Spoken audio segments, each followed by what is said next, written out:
Hello, good morning, good afternoon, and good evening, and welcome to the Desi Sportscast Football Show with Nevin Thomas. And a lot of us in the UK are waking up with slightly sore heads, but we'll get into that a bit more.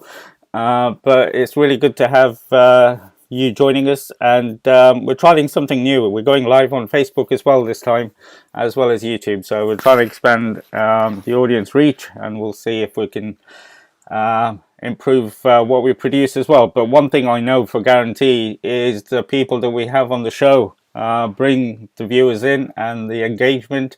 And the first one is obviously the man whose name is on the door.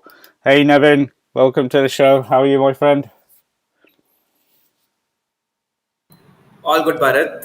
I'm not a big England fan, but even I couldn't, miss out on all that's happening in social media. And I'm happy for you guys and good stuff, good stuff. So it's a lot of football happening, and as usual, can't complain. Absolutely can't complain at the moment. And I'm just, every week I see that you wear a different shirt, and I'm just wondering if it's sending out a message because you've got a Spanish shirt there, and they're in the semi-finals, which we will talk about. A subtle message? Not at all, not at all. I think I just like wore it because my cats have an affinity for jerseys. So I've selected like two, three so that they can tear apart. So this is one jersey that I don't mind being torn apart. So it's the other way around. This is okay. I don't care so much about the Barcelona jersey, which is why I am wearing it. Wow, there's a message there as well. You don't mind a Barcelona shirt being messed As up. as a Chelsea fan, I have no love for Barcelona. It's very clear. But we've also got somebody who is in the UK, and he's been on the show before, but it's absolutely brilliant to have him. Hey, Vimal, good to have you on the show, my friend. How are you? Hi. Thank you. I'm good. I'm good. How are you? Yeah, really well. How's your week been? Well, I had my off day yesterday and I was at the pub, obviously, and it was great.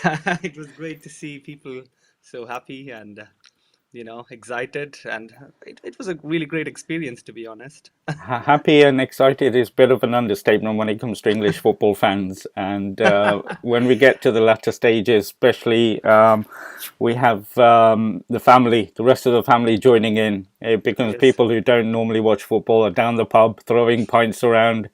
yes, yes. It's not the normal what happened in Russia a couple of years ago, but you're getting to see some aspects of it, which is good. Yes, Bharat, I yes. have a I quick just wanted question. How do you build these things? Like, how do you build the beer? Is it just you pay one whole amount and then just drink unlimited beer? How does it work? Well, it's become a bit of a tradition, and I don't know if you've seen the fan parks because, unlike England, in Europe, they've actually got fan parks in some of the countries, and they're doing the same. Beer is not cheap here, as Vimal will testify, but when it comes to your country scoring a goal or, you know, the passion overrides the finance, but you do, it's not a cheap thing to do, but it's become a bit of a fun thing to do. I think it'd be like the bar owners will be happy that this has become a tradition. Oh, That's just an extra. bar owners are very happy. The only thing is they wanted a bit more opening, but as you know, for the semi-final and final, there'll be 60,000 people at the stadium, which is going to Yeah, be that's good. incredible. And 60,000 outside, there'll be, it will be absolutely packed on Wednesday when England play Denmark. Vimal, what was your experience? Were you in a pub? Did you manage to get a seat somewhere? Yes, yes. Fortunately, I did. Were you wearing white? Actually, I was wearing a black t-shirt, but I was obviously cheering for England, and I said happy and excited earlier because I just wanted to keep it civil for the show, because obviously the fans were a little more than that, and we had the bouncers consistently asking us to, calm it down and asking us to take our seats because of the COVID restrictions. But it was brilliant. Like I could see a great vibe in the whole country, at least in a small town like Loughborough. I could see like great vibes, and I can't imagine what it's like at Wembley and around London and everything. It's exactly the same in the cities. It's exactly the same vibe, but just a lot more people. That's the only difference. But yeah, it's been I mean, it's a wonderful experience, and we'll talk about the tournament in a bit because I'm just jealous, I'm just jealous. You're meeting people, you're having fun. What is even the point of sport if you can't celebrate? That's the sad part, right? Like that's a license to do whatever you want in that 5 minutes of even the Champions League, for example. I'm sure Vimal will sort of testify. It's just it feels very lukewarm for a club that has won Champions League. I've not really danced around or annoyed my friends about it or anything. It's just sitting at home and really doing nothing. So I'm really jealous. Let's move on to the serious topics, please. no, but that's interesting. You talk about that, but there must be a team that you watch in India, maybe, or something that brings up that sort of celebration where you can get together as a group. I mean, I'm sure had it not been for the COVID restrictions, a lot of us would have met for the Champions League matches, even Euro matches. There's a big deal. In fact, even Copa, we might have forgotten it, but last night was crazy with Messi fans just, Yes. really having a lot of fun. So, I mean, I really miss the fact that we're not watching this together and, doing nasty things to each other and, just enjoying or like even the general taunting, when Messi misses a chance, you can, always take, pull the leg of somebody and, yeah, it's just it's been crazy because it's been really good football happening, Yeah. and the fact that we cannot sit together and watch it, it's a shame. Yeah, and I believe in past conversations you've told me that Kerala has got a large Argentinian supporters in the state, so it must be a really great atmosphere when they all get together. Yeah, yeah. And unfortunately, I mean, given a choice during a Copa, I would have wanted to take my camera and be in places like Calicut, where Vimal is from, or Malappuram, or any of those Malabar regions. You would be seeing, bus stops painted in Argentina and Brazil Really? flag. That too, like, yeah, Yes. that too split in half. One half of the bus stand will be Argentina flag, the other will be Brazil flag, and there will be flags everywhere. And nowadays, I think Portugal, England, all these countries also have a massive support, probably due to Ronaldo in England, due to the Premier League and all that. But there's this massive following for international football, and this is a time when everybody wakes up. So even the people who don't care about the Premier League or something, they're really mad about international football, and it's a tradition I think passed on from our parents and grandparents. So I think it just becomes just like it is for Premier League fans, like your parent took you to a football match. This is what footballing tradition means for us. Father is an Argentina fan. You are also an Argentina fan, and But the so timings that's must be. again. I'm sure Vimal will be better placed to explain this because he's coming from the heart of football culture. Vimal, I'll ask you the question. The timing must be really weird to watch Copa games or South American games in India. It's bad here because it's Yes. like after half 11, 12 o'clock later if it's a evening game. What's it I, like back I mean, home? I finished the Argentina game at 4 and slept at 5 today in the morning. But yes, my dad was awake as well. It was around 6:30 in the morning back home, Your and dad's a when big we finished Argentinian playing. fan? No, no, I hate Argentina. I belong to the yellow side. Oh, right. Okay, the goal I side. mean, that's down to my father mostly because he's the one who got me into football. And 2002 World Cup was my first ever football tournament, and The that's how it all. original Ronaldo. Yes, yes, the real one. Yes, and Well, as I Nevin think, said, yeah, I think our generation, we had a better Brazil team than Argentina. I know there's Messi and there are the Batistutas and Veron and everyone. But the Brazil team with, say, Roberto Carlos, Ronaldo, Rivaldo, Cafu, Dida, even Kaká towards the latter stages. I mean, that was probably the last big Samba team. And we you went, miss like, our Ronaldinho. childhood was Ronaldinho, oh my How can God, you yeah, miss Ronaldinho. Ronaldinho? Yeah, I got like a big jersey signed. Okay, so so yeah, definitely. So that era of Brazilian football, I personally feel that's the best I've seen in Brazil. After that, it's just been like I know they've been winning stuff here and there, and there's Neymar, but it's not the same. And we grew up through that phase. So Ronaldinho scoring against England was a big cultural movement here in Kochi or in Calicut or anywhere in Kerala as well. Everybody is like, who is this guy who hit that free kick and he's smiling and happy and so yeah, it's just I'm also on the Brazil side of it when it comes to this debate. It's simply because you've seen all these players and Argentina, for all its potential, have never really performed well for me in a big tournament. I know they reached the finals, but even that tournament wasn't really exciting football or anything. Just sort of eke through. Yeah, and I was going to talk about the copper. I know it's not the main topic anywhere in the world because of the Euros and what's happened, apart from South Africa, America, but possibly. But does Messi need to win an international team tournament to be at the, when you talk about the likes of Pele and Ronaldo, both of them, Maradona, is this the thing that's missing for him to be classed at that level, or do you not consider him having to win an international tournament with Argentina? Because even in the Copa, I think it's been, I don't know how many years. I think they won it back in '93 last time or something, way back. What do you think, Vimal? Well, I don't think winning a Copa America is going to define what the little man has done. I mean, he's made us all It's always smile. held against him, though. Yes, that is.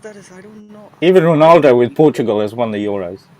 Yes, but personally, I mean, if people who know football see Messi play, I mean, it is clear that by far he's the superior player. I mean, I would probably get a lot of hate from the Ronaldo fans for saying this, but you just have to admit it. The gap is not even close, at least in the last 1 or 2 years.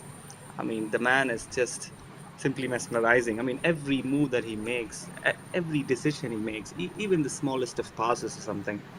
And I genuinely don't believe that a national title with Argentina would, like cement his status, because I believe it's already there.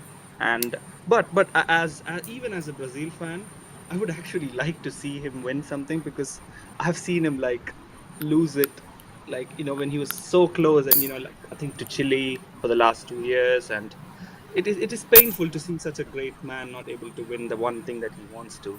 So even as a Brazil fan, I mean, I don't actually mind seeing him lift the Copa America this year. This could be probably his last Copa Mm. America for all you know. And yes, I think it would be like the icing on the cake. But I don't think it defines what kind of a player he was. I would never agree to that. What do you think, Nevin? Because we saw Maradona single-handedly take his team to become world champions in Mexico. I think that was all down to him. We saw Ronaldo with the Euros, like I said.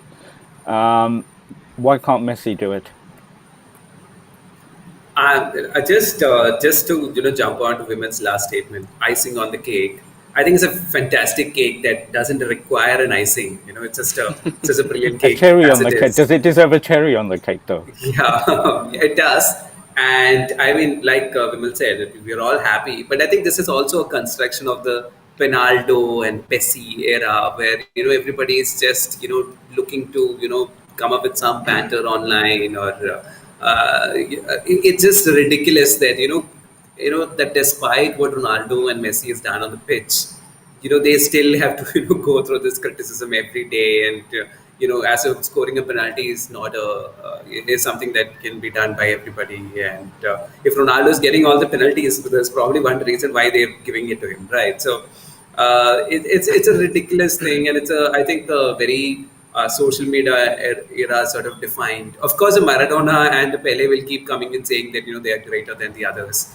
And also, we should try to understand a World Cup in the 80s. In the 80s is a different. I'm not saying World Cup doesn't matter, but like a say in 2020 or 21, Champions League is as big. Everybody is following it, and there is so much coverage across the globe. While in '86, I don't think we had any possibility of watching a Champions League match here in India. So that World Cup performance sort of defined greatness. We never understood what was happening in club stages. I'm sure a lot of Malayalis who are Maradona fans didn't know he played for Napoli. We just everything was based on the fact that he is Argentina, and Argentina is a good team. We are only watching international matches then. So I think a lot has changed. It's not like Messi has not won anything. He's won a lot of things. And the Barcelona team At, has went at on club to level, change football. Yeah, exactly, at major levels. So I don't know if the cherry is required. Of course, the cherry will add to it, but I'm just I mean, thinking. I would never, hold it against him. And like I said, okay, Messi is probably part of a good Argentina side, which is why people are criticizing.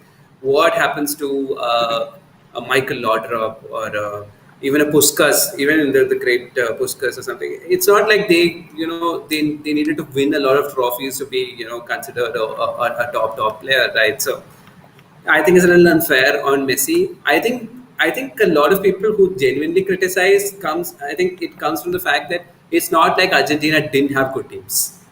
They had the Agueros and the Higuains and the Maseranos in those sides. So I think the expectation would have been a slightly more higher.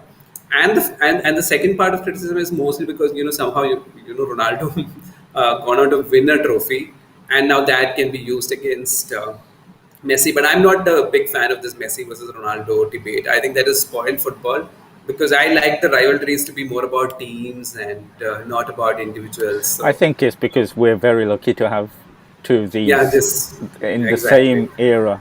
But I'm just trying to put myself. I mean, I'll be honest. I never read Argentinian media or follow any of the forums in Argentina. But if I was an Argentinian, I'm just trying to play devil's advocate.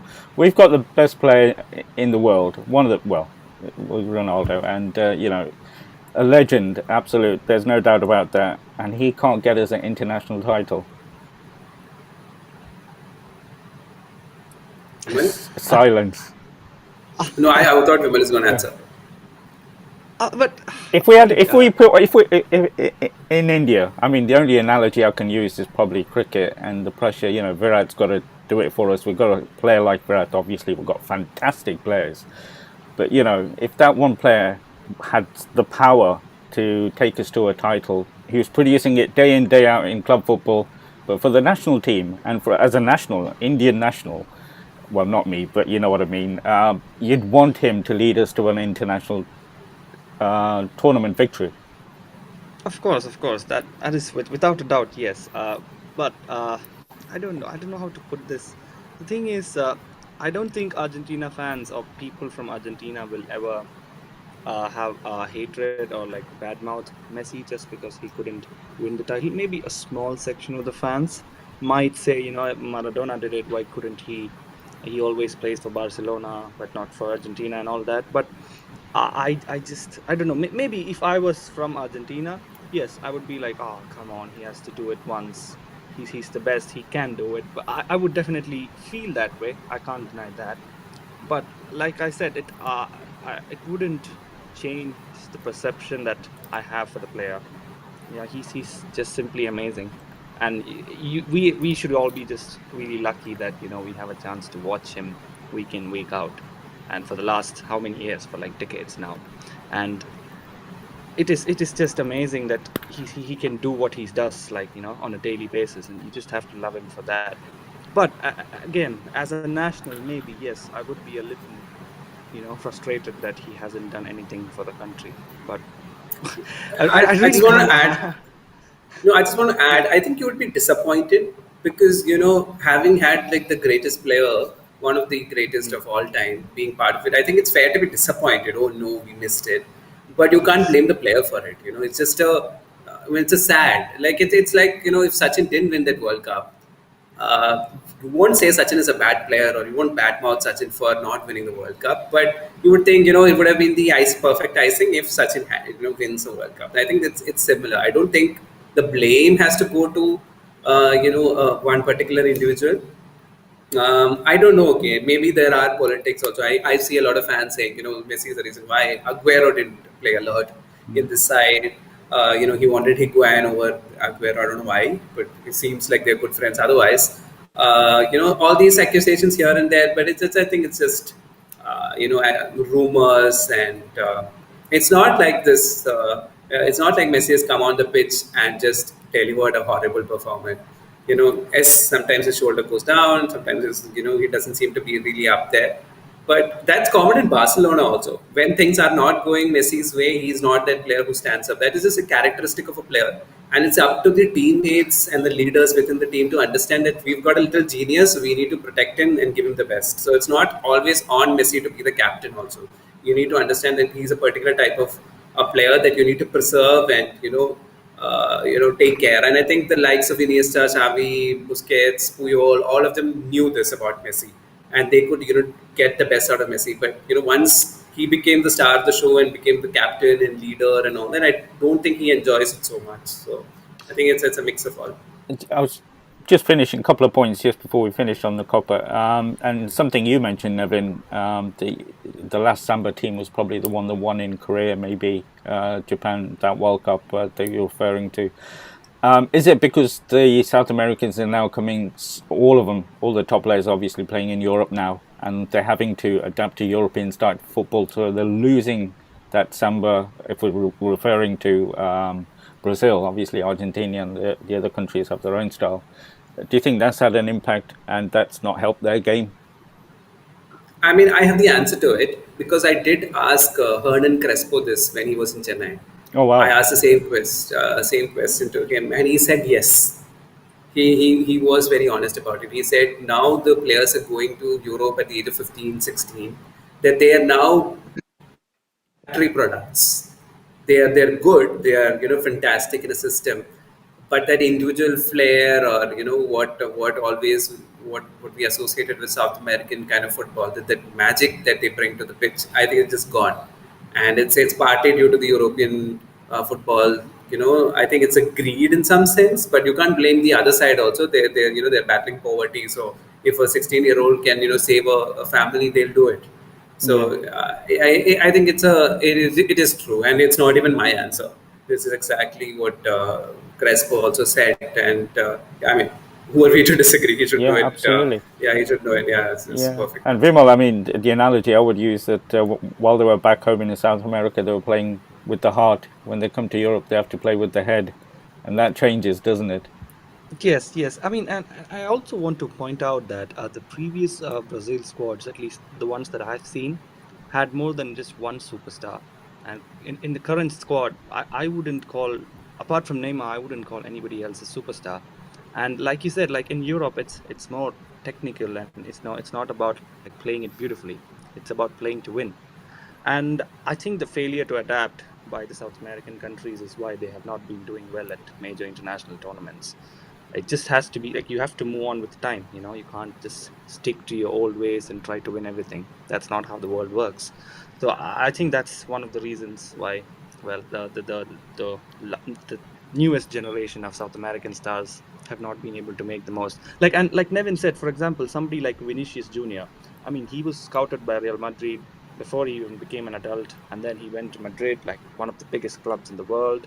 And I've seen him play, and he's got a little bit of samba in him, but there's no finished product. It's just like nobody is going to remember if there's like a couple of step overs and no end product. You got to finish it. You got to finish the game, and you got to make the difference. So I wouldn't say that the whole samba culture is completely lost, but I think they're like stuck in between whether to do this or whether to do that, or. So I think that's what's affecting these players. Well, Absolutely, and just adding to the fact that I think Europe is also a bully. So the moment somebody comes with a samba culture isn't just about playing with flair and smiling and playing like Ronaldinho. It's Nevin is also being ugly. historical. It goes back It's centuries. yeah. No, I'm telling you, it's also ugly. It's a Suarez, it's a Cavani, it's that is also as much samba or South American as the trickery is. And the moment they come to something, look at Richarlison, for example. He's a fantastic player, but I think he's the most hated figure, one Yes. of the most hated footballer in England, simply because it doesn't suit their way of how a footballer should behave, or and I think that is also part of this constant whitewashing of football, and there's this to be this one particular method and one particular way of playing football, and I am not a big fan at all. I think it ruins it, Well, but it's really set up because Brazil have got Peru, I think, tomorrow in the semi-final, and Argentina have got Yes. Colombia on Tuesday. So it's really being set up for a incredible final next Saturday, I think it is. And if it is the two that we think, there'll be a lot of people tuning in who've not tuned into any of the games up to now. So something to look forward to. And I'm glad it's Saturday and not Sunday, because that would diminish the figures, certainly here in Europe.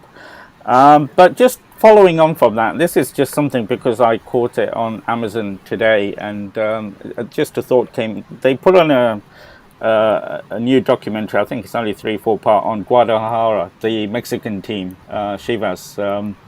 And one point that came up was there was a Mexican player that's highly rated young player, and he says, if I win you titles to the owner, you get me to Europe. I mean, no matter where you play in the Americas, they all want to come to America, to Europe because of the money, and it is financial. Let's face Yeah, it. yeah. But the other thing is, they're like the Spanish. I think it's Bilbao and one other team that just have local players, and Yes, Guadalajara the will Basque teams. only play Mexican players. And I just thought, would there be an ISL team that would be brave enough to go down that route? One, financially, it'll be better, let's face it. But, and there's no, at the moment, for at least 2 years maybe, there's no relegation. Do you think anybody's brave enough to go down that route, Vimal? I certainly don't think so. Because ISL, when it came up, I think the most attractive part about it was to get these aging stars to play, and then a couple of not the top notch players. This maybe the I don't want to say the second grade because that's derogatory, but the players who couldn't make the cut at the top level in their countries are coming, and those players are actually making a difference. I'm not saying that the Indian players aren't, uh, but when they play together, there is a different style football being produced, and you could see that when you see the national team, because maybe if there's like a really holding midfielder who's good enough to control the game, that could make the difference. So, but I can't see any of the ISL clubs going to take such a big risk. I mean, it would certainly be like, probably some of the most passionate Indian football fans would probably agree if they do that, but I don't see them doing that anytime soon, at least. I mean, when I was watching that program, Nevin, I immediately thought of my team, Orisha, and Northeast United. Financially not the strongest, but they've got quite a large Indian contingent, and there's no rule that you have to have foreigners, as far as I'm aware. Yeah. But Yes. it would make sense financially, and potentially getting a larger fan base, having an all Indian team. I'll tell you what is the problem. FSTL is not going to allow this to happen. But there's no So, rule, though, is there? That you yeah, have I to have. mean, see, the only time I think an All Indian team has come out is when Zico decided in protest to play an All Indian team for FC Goa, Yes. and it was seen as a sign of protest. So, Really. yeah, as you can understand that yeah, this is a packaged deal. This is not honest football. ISL is a consumption It's not on based. honest football. I want to stick with it. I know, strangely enough, there are big guns listening to our podcast every week, but but like it is the truth. It is the truth. I'm sure if it was England fans consuming the ISL, there would be like riots everywhere. That it's so sad sometimes when you look at it. But I think as Indian football fans, we've gotten used to it, and we've started looking at the positive sides of it. There are good players getting better opportunities, better facilities, and stuff. I'll tell you when a Shillong Lajong or when a few other teams decided that they're going to play an only Indian team, the first reaction that all of us had was that, oh no, next year they're shutting down. Really. So that's the first reaction, because that is always how it's been. Whenever a team decides that we are going to go all Indian, we know they are financially really weak. It doesn't come from a space of wanting to just promote Indian football. They want to survive somehow, but it's just the beginning of the end. So first you take away their foreign contracts, and slowly just sort of let go of the other players as well. So it's always a very sign when when a club says that. Despite the clubs like Minerva Punjab, Chennai City, all of them promoted a lot of very good youngsters, and art clubs that were historically known for promoting youth. So I don't think it will happen. I wish it happens, but the system doesn't allow it to happen. So if they do it, they are risking irking the officials at multiple stages, But and the I League clubs have got that freedom, but they are struggling financially. We all know that, but they will still yes. go out and sign 2, 3 foreign players. I think the problem is I League still has relegation. So you don't want to like get relegated also after putting so much money on. So what people do is that they find the two, three, cheap options who will come and score that goal or stop that goal for you. So it's usually a centre back or a striker and maybe a midfielder. That's usually then. And these players are mostly scouted from Kolkata. They're already there in India. It's not necessarily crazy scouting. We're bringing players from Europe and all that. So I think that you can't blame them. And personally, I am also a fan of getting these guys also on board because you need to learn. Also, you need to challenge as well. So I don't know the right balance for it. Sometimes a good foreigner is adding value to it. I've seen brilliant foreigners here, Katsumi Usa and all those very nice players who've come. Amna from the Syrian player who I'm very impressed by him. Was part of the Aizawl team that won. So, see, I think it's a mix of all. I don't think it's as straightforward as just playing 11 Indians and being okay with it. But considering the structure, considering the financial models, I wouldn't be surprised if a few teams said, enough is enough. We can't sustain this the way it is. So we're going to play more Indians and have like say one or two in the team who we occasionally play or who. So I think it'll go there, but it really depends on what the AFF is talking to them, what FSDL is talking to them. So it's more likely for an I League to do this than an ISL team to do this. Because I think ISL is really then irking the owners and yeah, it's asking for trouble. Well, after the big bombshell this week, that Rohan is taking a back seat as an advisor. I'm hoping he's said it before that he listens to this podcast now and again. He's listening to this and he might have put a little bit of an idea in his head because I know he's. I think it's something Rohan would want, I guess, considering how he's recruited in the last 2 3 years. I think it's something he would be happy with. Yeah, But it's also how his brand. He is also probably assigned with there are commercial deals which require you to finish top half and things like that. So it's not as easy.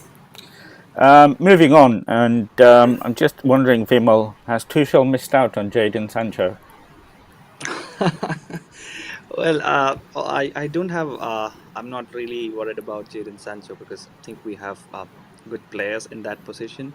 On the What I left? want for Chelsea is a guy who can bang in 20-25 goals a season, which has been missing since Diego Costa left us, and that's what I really want. I really hope we go for a striker on the market, and I'm actually scared that if United can actually get hold of Varane, it is going to be very interesting to say at least because they do have a good squad. They have some really world class players, and they just be missing like a couple of they've got a good winger now.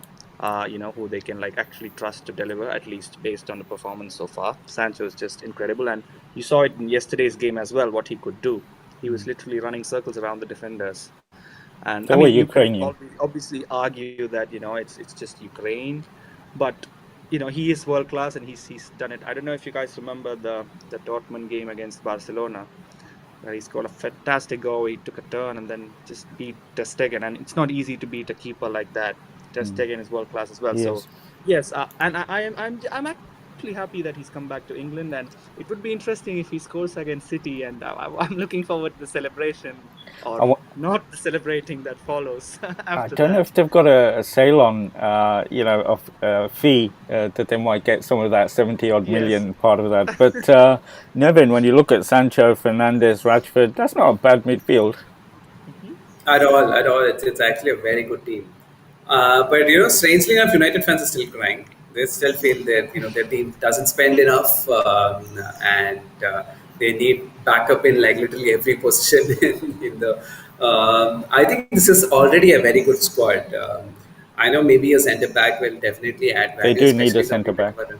Yeah, I think centre back is one position, but otherwise, I think they're very good. Look at Luke Shaw; he's been playing really well. There is talk about Trippier, but is he really needed in that side? I'm Yes. sort of, As a squad player. yeah, it's a sort of a squad player. I'm spending 30 odd million for a squad player seemed a little ridiculous to me. And they've got Dallo and Pisaka, so I don't think that's urgent for them. If they can afford it, they should go and do it because it's a good player.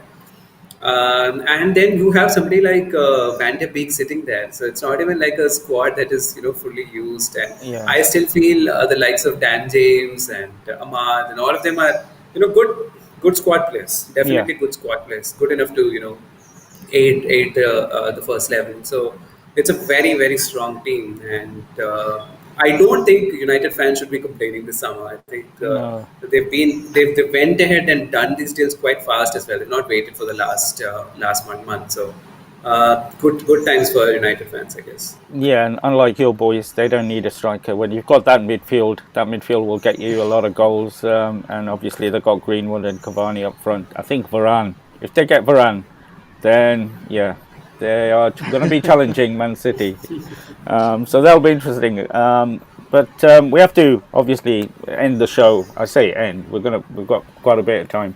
Have to talk about the Euros and Vimal. I'm not sure if you caught any of the show, but we did a bit of a prediction with Nevin last week, just prior to the round of 16. I think a couple of the games had gone through, but I have to, fair play to Nevin. He did take part in that.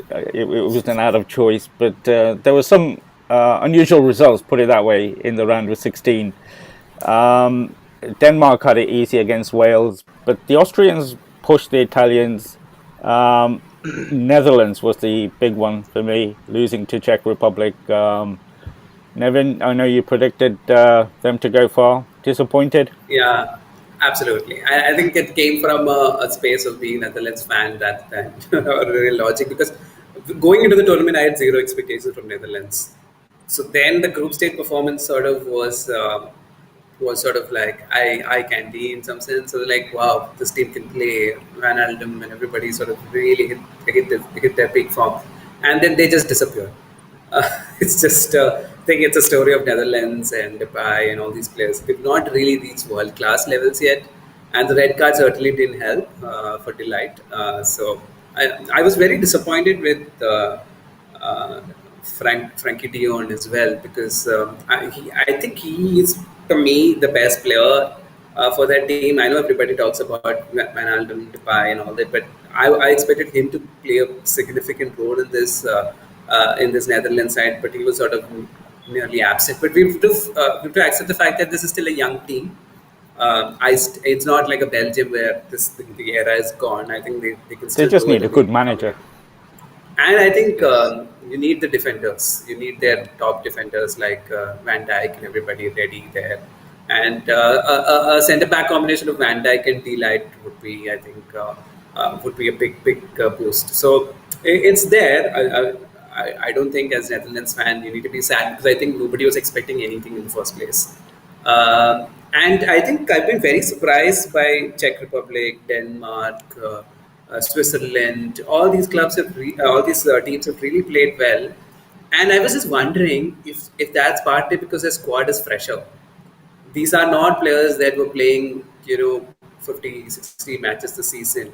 A lot of them are squad players for a lot of teams. So I was just wondering, has it helped? Because they are top level players and they are, in top level squads, but they're not playing, 50, 60 matches. So maybe that helped as well, because,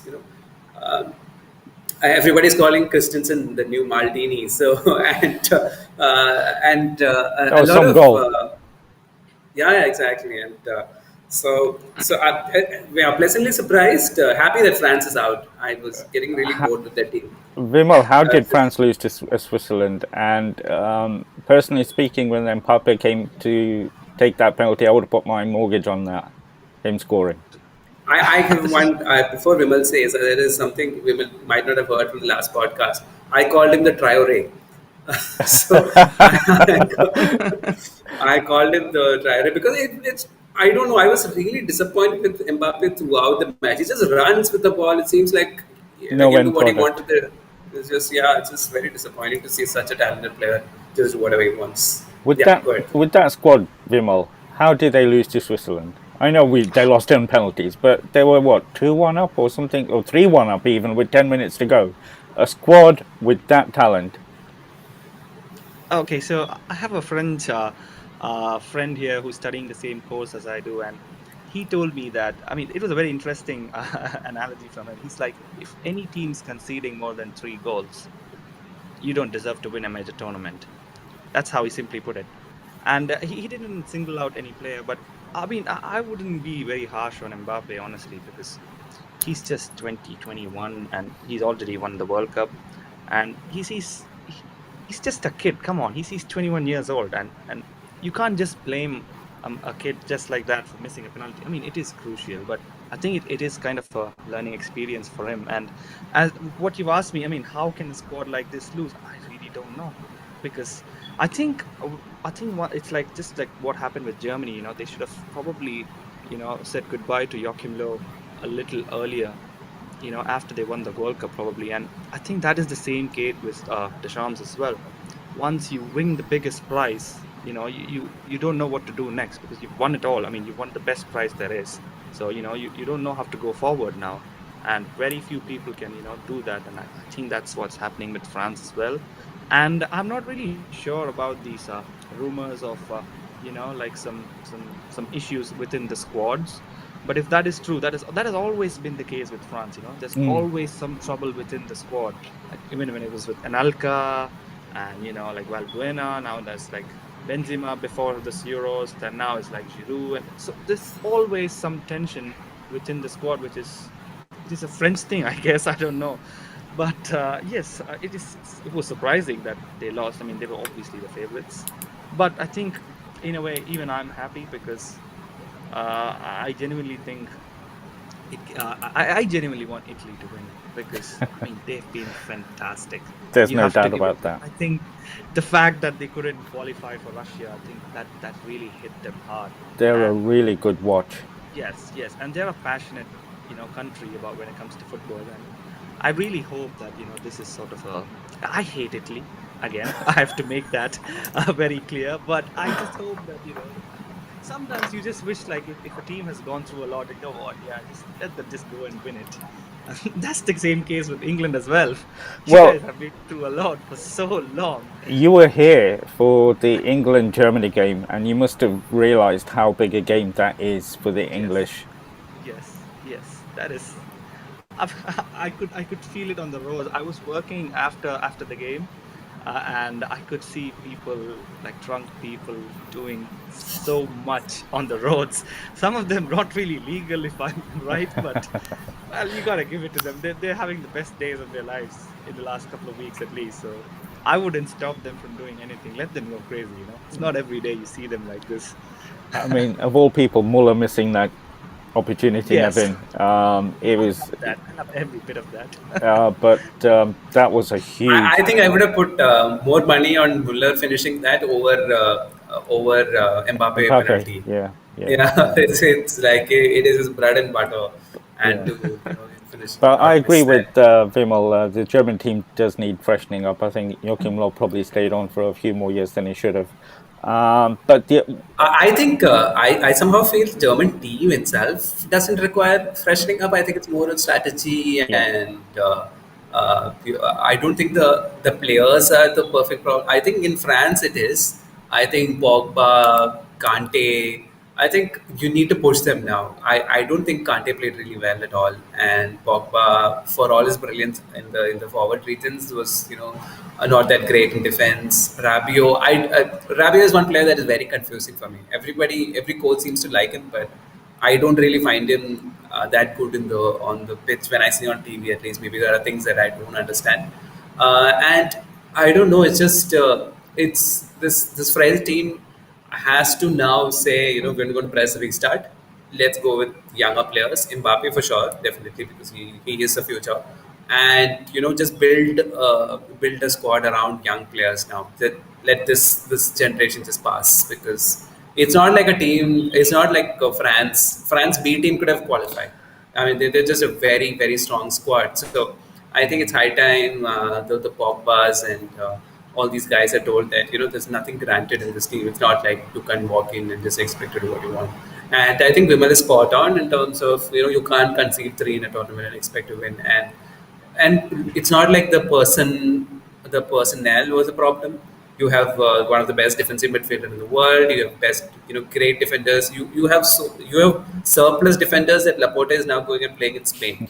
Yeah. So that's how surplus it is, and so you can't really complain about if you're conceding still. There's something really fundamentally wrong with that team. But I think this is unique in the sense that we've got the World Cup next year, so there's not a 2-year gap. So it'll pretty much Yeah. be this French squad going into that World Cup. And I still think they'll be one of the favourites, if not the favourite, going into that World Cup. And we'll see if... Do you think Zidane is going to come? That's a big call. I don't know. I don't know if he's national team manager material, I'll be honest. I'm sure there's But I think I personally feel it's about egos, and it's not like Deschamps is any lesser of a player. He himself is a World Cupper Yeah, and yeah. winner and all that, captain of '98 if I remember right. So, but I think maybe a Zidane coming in, that is the last 20 years' his greatest French player. So maybe him coming in can change things around a little. Well, he's used to working with Galacticos, so maybe, yeah, he's got that influence, and he's got the medal that he can wear every day. He's got a few medals, actually, so yeah, we'll see. But just in terms, I want to talk about Italy for sure, the best team in the tournament by far. But in terms of, it seems to be written in the stars. If you're English, it's written in the stars. It's coming home. If you're Danish, it's written in the stars after what happened. Because they're pulling out performances. They're not by far, I mean, they're ranked somewhere 12th, 13th in the world, but they haven't got any stars. What do you think, Vimal? Who's it written in the stars more for? Again, I would like to go go with Italy because No, out of Denmark and England. I think it's going to be a very closely contested match. But come on, England has to go to Wembley. It is written in the stars, like you said. That is the only way it works, I think. But I saw yesterday's match, and I have to say that Denmark really are playing collectively as a team. Yeah, yeah. Like you said, the fact that they don't have like star players is probably one of the positives they have. They're like, come on, let's do this. And the fact that they lost one of their best players probably. Unfortunately, I think they are playing to prove that okay, we need to win something for at least for Eriksen, we need to do this, and that can kind of it can ignite a spark, like to go for it. And I think it's definitely going to be a difficult match for England from all the previous games at least. But I think England are gonna edge them like 2-1 maybe. That's my prediction at least. Well, it'll be the first goal England, Nevin, have conceded, and it's at the semi-final stage if that does happen, which is incredible. But Yes. on the flip side, I think the Danes are the toughest team England have met so far. Because if you look at the group stage, Scotland, Croatia, the Czech Republic, Germany, well, they weren't at the best. And then let's not talk about Ukraine. I don't know how they got to where they are. But this is going to be the toughest game for Denmark. So England have done a bit of a repeat of Russia. Managed to get there through, because the other half had Portugal, France, Spain, Italy, Belgium. Spain. All the big teams were on the other half of the group. How do you see this one going? You don't have to be biased because Vimal and I are on the show. Oh, I'm not biased, but like judging on what England has on paper, obviously they're hands down favorites. But it really is again, waiting for a Southgate masterclass because, will they take an attacking approach against Denmark? Will No. they also, take a very yeah, I think so. That's going to be a problem because if they don't go on an attack, you are allowing Denmark to grow into the game, and they are a very lethal side if you look at it. Good chance they convert. They've Yeah. got a few very decent players who ensure that the conversion ratio is quite nice, and they're compact. It's not going to be very easy to score against them as well. So it'll be a very tight game. I'm expecting like a 1-1 or like a 1-0 here and there. But I think Danes have nothing to lose. They're going there, and so that really helps. While England, I know the fans are going to back them, but it's There'll also be the opposite. Right? There'll be hardly 1,000 Danes. Yeah, There'll be exactly. So 59,000 English people. Exactly. So the whole point is that can also be pressure in some Yeah. sense. You are also you've reached this stage. It's almost coming home. So I think the pressure is also going to be on these players. So it'll be a very tightly contested match. I don't think it'll be, but I hope Sancho and the likes are given the license to, and they. I hope they don't revert back to that. They will. That It was good. Ukraine, so he let a few players have some game Have time. fun. So I don't think he'll be playing an attacking football from the start. My worry is if Denmark score first, there'll be two situations England have not yet faced. Well, three. One is the crowd pressure you mentioned, Nevin. It's the fact that they've allowed a goal and they are behind. So it'll be good to see how these young players react under that situation. If they get 1-0 up, I think I'll tell you one thing though. I think Henderson hitting form is a big boost for England. I think he should play. I know he doesn't really fit the system with Rice and Phillips there, but I I don't know. prefer Rice and Phillips. I don't know. I think Henderson's offers a bit of a penetration, and he's a great captain to have on the pitch. So I don't know. I mean, it's going to be very tricky. A tricky decision for Southgate. I'll probably go with what he's been going throughout the tournament. But does these two have that same forward drive as a Henderson? And I think it's about strategy. If they're not required to play those diagonals and quick releases, then it's okay to not play Henderson. But if you have the likes of the pace of Sterling and Sancho to burn, you should be using it more abundantly. And I think in those instances, a Henderson is a better pick over both Rice and Phillips. So By the way, I tough think call. Harry Kane signed for a new team. That's why he started scoring all of a sudden. He switched on. Yeah. So I think that's done and dusted. We'll probably hear about it afterwards. Vimo, Spain, I've just not enjoyed watching. How does a team with no striker get to the same? Well, I suppose there's a That's masterclass there. Morata. Yeah, well, I think that he should be done for under the Trade Descriptions Act that he's badged as a striker. I mean, the thing with Spain is, like you said, the right word is boring. I haven't seen a more boring football team in the last few years. At least when they won the World Cup and in South Africa, they had like really class players, and I have to say they don't have the same right now. I can barely count the amount of good world class players in Spain's squad, and I'm actually surprised how they got to this stage. And I believe that there's a lot of luck involved in it as well. And I genuinely don't think they can actually challenge Italy in any manner because I think they're simply Don't not jinx good enough. Italy, guys. Come on. Don't jinx Italy. I No, think no, if I'm not anybody, jinxing because of the Italy. boring football, Vimal, I'm so scared that Spain will go through, and I don't want them to. I really don't want them to. Oh, yes, neither do I simply would hate to see them in the final. I It's hope it's my viewers are irony, not right? hearing That this. we are associating Italy with the good football, Spain with the bad Exactly. football. How about that against Spain? Wow. And Things do change around. the other thing, Vimal, is the fact that I can't remember the last time Italy lost to football, and law of averages Mhm. says they're Yes, due. I Yeah, mean I see. Italy. I'll tell you one thing though. Just adding that, I think Spinazzola's absence will be a big Yeah. problem for Italy. Yes, I was just I gonna say the think, same. Yes. yeah, I just think Emerson isn't the same quality, which will force Mancini to maybe tinker the system also a little bit. So it's going to be very interesting to see. Vimal, sorry, I took the jumped into your Yes, answer. I was actually going to talk about Spinazzola as well because he's been terrific for them, and it's unfortunate that he can't even play for like half a year or something right now. And the thing is, a lot of people have been. I just want to add that a lot of people have underestimated what Roberto Mancini can actually do. I mean, if you remember, he was the guy who got Manchester City's first Premier League title, and ever since, people haven't really rated him, or people don't really mention Mancini's name when they talk about the top coaches. And I think he's done a brilliant job, building a collective unit, and I think a lot of credit has to go to him as well. And I still believe that I think it's going to be a cakewalk for Italy. I'm not trying to jinx them at all, because I genuinely don't want Spain to win as well. I really hope they don't. I I mean, mean, I have one of my most favorite players playing for Spain. Obviously, you know who I'm talking about, but I still don't want them Aspi. to win. Yes, yes.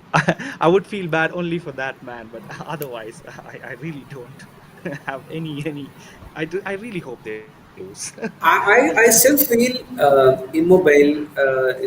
Like I don't think Italy's got a good striker. Both their strikers have not been really top class. They've really relied on the wingers, and I think considering the chances that an Italy side makes usually, I don't think they score enough.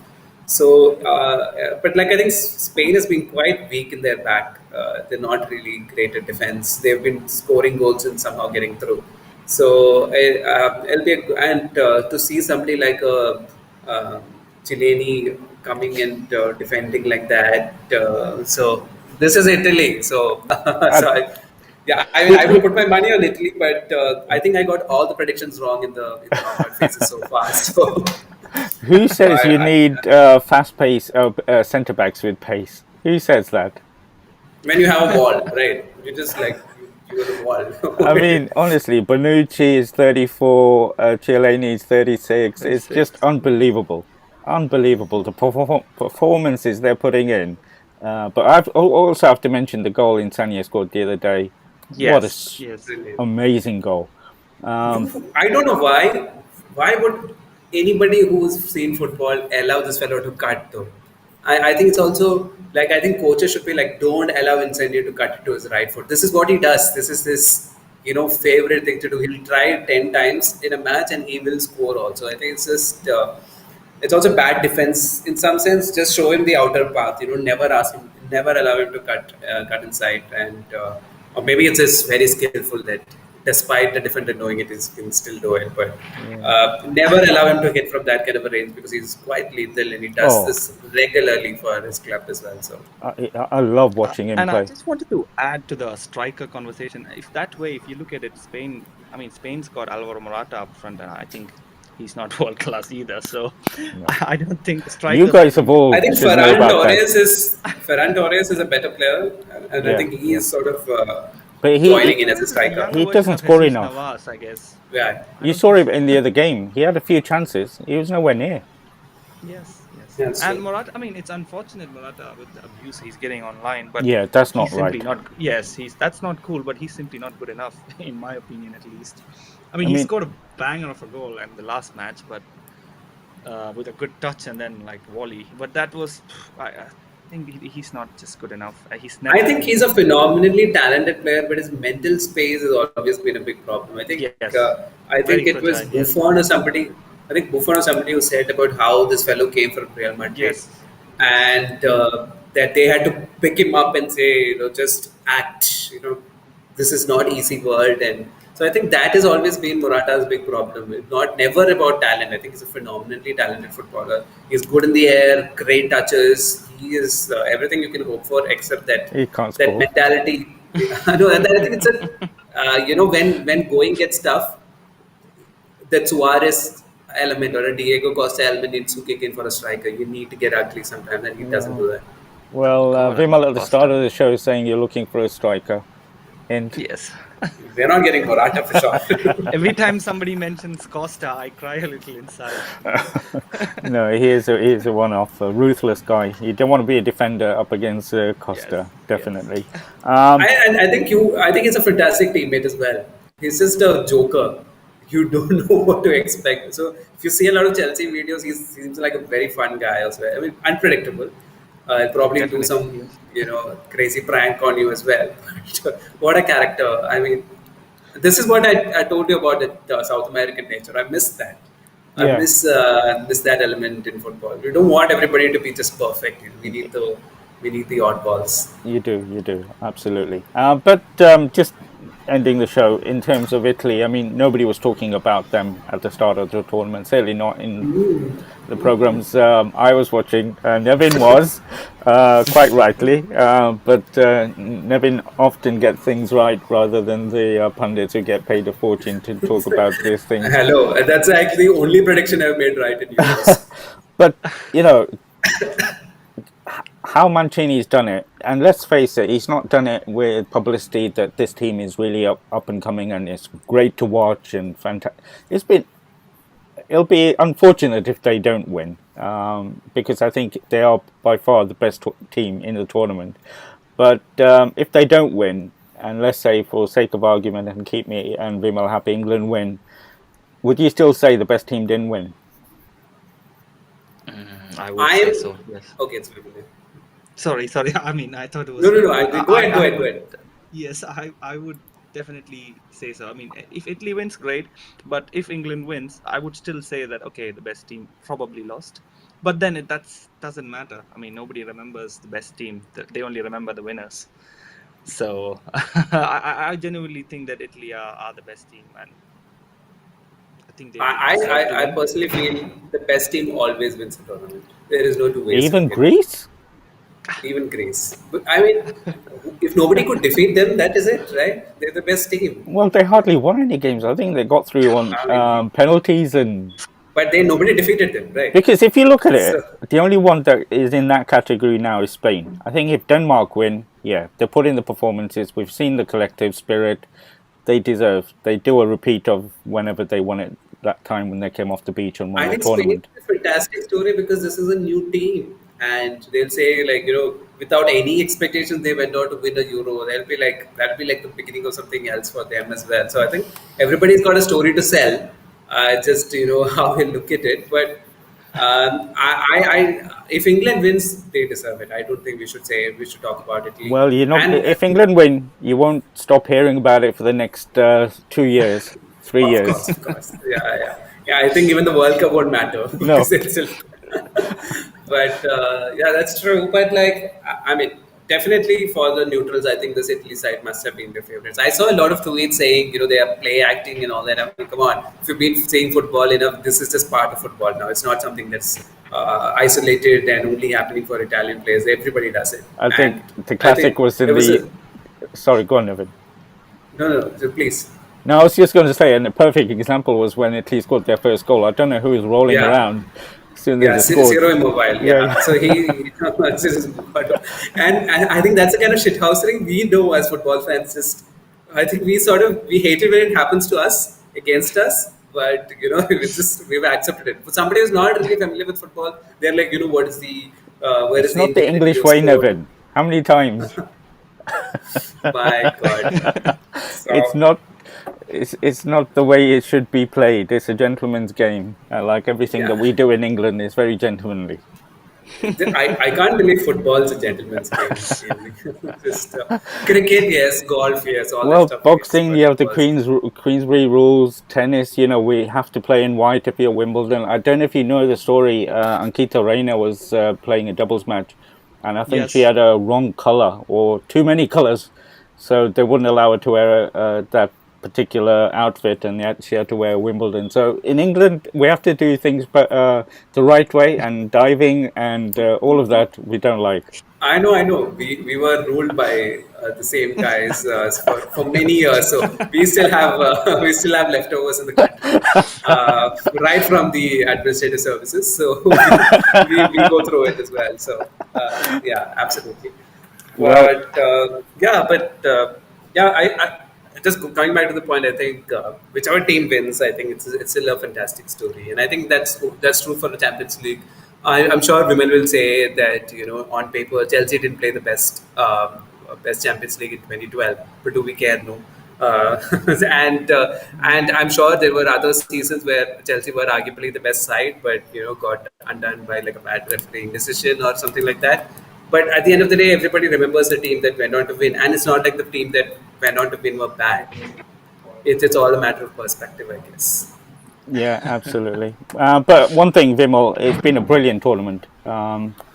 Refereeing's been absolutely fantastic. I know we've got three Yes. more games to go, but I've really enjoyed the tournament.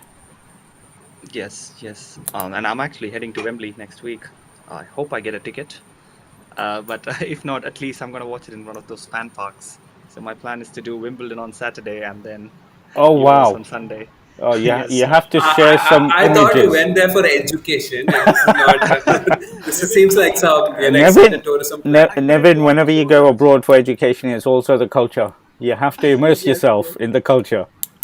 And I've been Yeah, I'm just like so jealous, much of outside. course. That's why I couldn't join the show last week. I mean, I just wanted to save some money. I know I'm gonna blow away some money Oh, if if I'm you're gonna in go London, over my there. friend, yes, Yes. have deep So I didn't want pockets. to go there. The So price. yes, The price of everything is a lot more in London, but you yes, have a time that you will not forget, 100%. So yes, yeah, yes. My make sure you. roommate's actually going to Wembley to watch the Spain-Italy game. He got the ticket for $250. I am so jealous of him. You have no clue. I hope I get the big prize and get a ticket for the final. Well, But they came out yeah, this week. We were looking, but they were about £500 each when we looked. I think it was okay, category two as well. But we thought, okay, no, yes, I'm not going to yes. spend that. That's the same as my season ticket at the King Power. So I'll watch it at home. No, it's going to be really, really good. Looking forward to the next three games, possibly four. We've got a Brazil Argentina final, so a lot of Mhm. football to look forward to this week. It's just knowing what to do Don't in forget those. Olympics, guys. There's Olympics also coming. Well, it's funny you Yes. should mention that because the football show is going to take a break for a couple of weeks. We're going to have a hockey show next week, and then we're going to have Olympics for the next Oh 2 weeks wow, after that is that. brilliant. Sounds good. So it'll be good to get you guys on talking about the Indian chances in the Olympics and how we're getting on. And That's gonna be easy. That's gonna be just one show if you're talking about the Indian chances at the no, no, Oh Olympics. no. my god! Oh I'm my looking god! at. Anti-national. Vimal has now become like completely UK. I won't use the How can you word. say that? I won't use the word that we use for people like that, Indians here. But in terms of We're gonna say Olympics is gonna come home, guys. no, I'm expecting quite a bit from the Indian team that's going there, so we'll talk about that. And obviously, the one I want is the hockey. I want a medal in hockey. I think that will be the cherry on the cake this year for the Olympics. But Absolutely. no, Vimal, thank you for waking up early after the nights you've had. I really appreciate it. And please share images next week. It'll be good to see you having fun in the capital city. Nevin, I think Bharat, like just like the Hangover movies, where the credit section is just credits and a lot of photographs. I think we should end these shows with a lot of women photographs. So women, piss drunk women, we'll, shirtless. we'll have a I wouldn't stock do of that. photos from next week onwards. So yeah, we'll put that in. Yeah. Vimal having the time of his life in England. This is what a Masters or Why do you guys why do you guys want to Yeah, I don't know, I have nothing to say. I think I'm gonna go with Mourinho's dialogue here. If I speak, I'm in trouble. So, brilliant, fantastic. Really enjoyed it. You made my Sunday, and thank you again, Nevin. Hopefully things will get better, and you can enjoy football like Vimal and I are doing, because that's what we wish for you very Absolutely. soon. Vimal, as always, thank you for joining us. Like I said, I know it's been a tough morning after the thank you, night Bharat. before, Thank you for but having me. have a great time next week. I'll catch you both hopefully very soon in one show or another. Stay safe, my Bye friends. bye. Yes, Bye. thank you. Have a good day.